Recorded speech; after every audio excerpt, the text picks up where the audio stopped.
ఇప్పుడు బైరెడ్డి సిద్ధార్థ్ రెడ్డి గురించి అనవసరంగా ఫేక్ ప్రచారాలు మొదలుపెట్టారు. ఆ అబ్బాయి నేను ఏదో రిలేషన్షిప్లో ఉన్నాము అని చెప్పి నేనేదో సరదాకి ఎప్పుడైనా బైరెడ్డి బాగుంటాడు, బైరెడ్డి లాంటి మొగుడు వస్తే బాగుంటుంది అలాంటి మాటలు మాట్లాడాను. కానీ నిజంగా నేను ఎప్పుడు బైరెడ్డిని చూడటం కానీ బైరెడ్డితో ఫోన్లో మాట్లాడటం కానీ లేకపోతే బైరెడ్డి ఎక్కడ ఉంటాడని కానీ నాకు అసలు తెలీదు.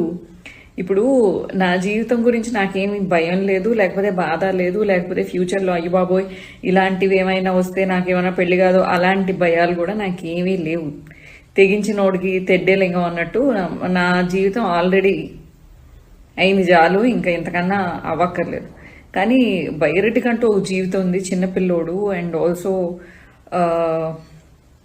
రాజకీయంగా ఇప్పుడిప్పుడే ఎదుగుతున్న పిల్లోడు. అనవసరంగా నేను కొన్ని రోజులు వీడియోలకి దూరంగా సొసైటీలోకి వెళ్ళి చీడ పురుగు నెలదెంగుతుంది కానీ సొసైటీ చక్కగా కాదు, అర్థమైందా? ఈ శ్రీరెడ్డి దీనివల్ల